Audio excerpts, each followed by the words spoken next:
Bihar land survey. वंशावली में बहन बेटी का नाम देना क्यों जरूरी है? सर्वे कराने से पहले जानिए एक एक बात। बिहार विशेष सर्वेक्षण में पुश्तैनी जमीन का सर्वे कराने के लिए वंशावली में बहन, बुआ और बेटी का नाम देना जरूरी है। भले ही वे जमीन में हिस्सा न ले, लेकिन उनका नाम देना अनिवार्य है। इस सर्वेक्षण का उद्देश्य सभी जमीन का खतियान और नक्शा तैयार करना है। ये सर्वे भूमि विवादों को दूर करने में मील का पत्थर साबित होगा। पुश्तैनी जमीन का सर्वे कराने के लिए वंशावली में बहन, बुआ और बेटी का नाम देना जरूरी है। भले वे जमीन में हिस्सा नहीं ले, लेकिन नाम देना अनिवार्य है। तत्काल सरपंच के माध्यम से वंशावली बनाने की जरूरत नहीं है। प्रपत्र 3 वन भरेन। सादे कागज पर वंशवृक्ष बनाएं। इसे शिविर में जमा कर दें। ग्राम सभा के माध्यम से ही उसका सत्यापन किया जाएगा।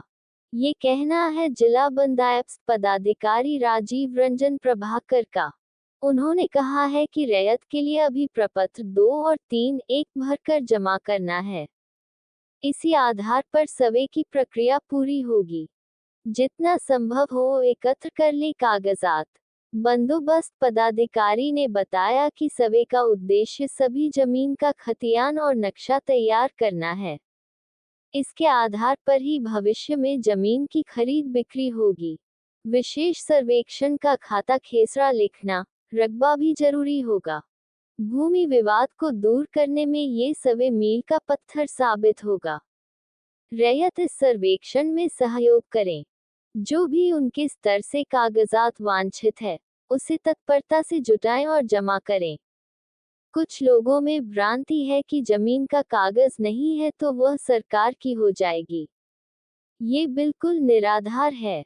सर्वे के समय उपस्थित रहना फायदेमंद।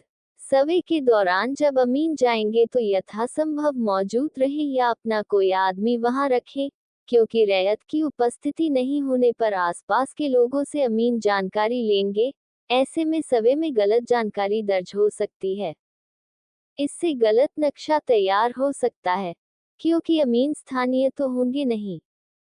इसलिए सजग रहना जरूरी है। जिला बंदोबस्त पदाधिकारी ने बताया कि फिलहाल जो भी कागजात जुटा सकते हैं, उन्हें जुटा लें।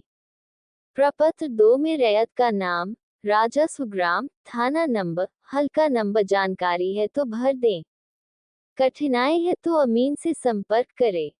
शिविर में राजस्व अधिकारी, कानूनगो, सहायक बंदोबस्त पदाधिकारी भी रहेंगे। वे सहायता करेंगे। जमीन आपको कैसे प्राप्त हुई, इसका ब्यौरा देना होगा। इसी क्रम में यदि रैयती जमीन है तो वंशावली पर रैयत अपना हस्ताक्षर करेगा। संयुक्त है तो सभी हिस्सेदारों का हस्ताक्षर होगा। जितने भी वाजिब हिस्सेदार हैं, सबकी लिखित सहमति चाहिए। मौखिक बंटवारे का विधिक आधार नहीं है, इसलिए उसे कागजी रूप दे दें। इधर एक जानकार ने बताया कि पहले वंशावली सरपंच के माध्यम से बनाई जाती थी। उसमें कुछ नाम छिपा लिए जाते थे। उसमें बेटी, बहन, बुआ का नाम नहीं दिया जाता था। कोई हिस्सेदार जो बाहर रहता है, उसका नाम भी नहीं दिया जाता था, लेकिन अब ऐसा नहीं होता है। अब गांव समाज के बीच में उसका सत्यापन होगा। उसमें सरपंच और पंचायत सचिव को भी जोड़ा गया। सत्यापन के बाद दोनों का संयुक्त हस्ताक्षर होता है।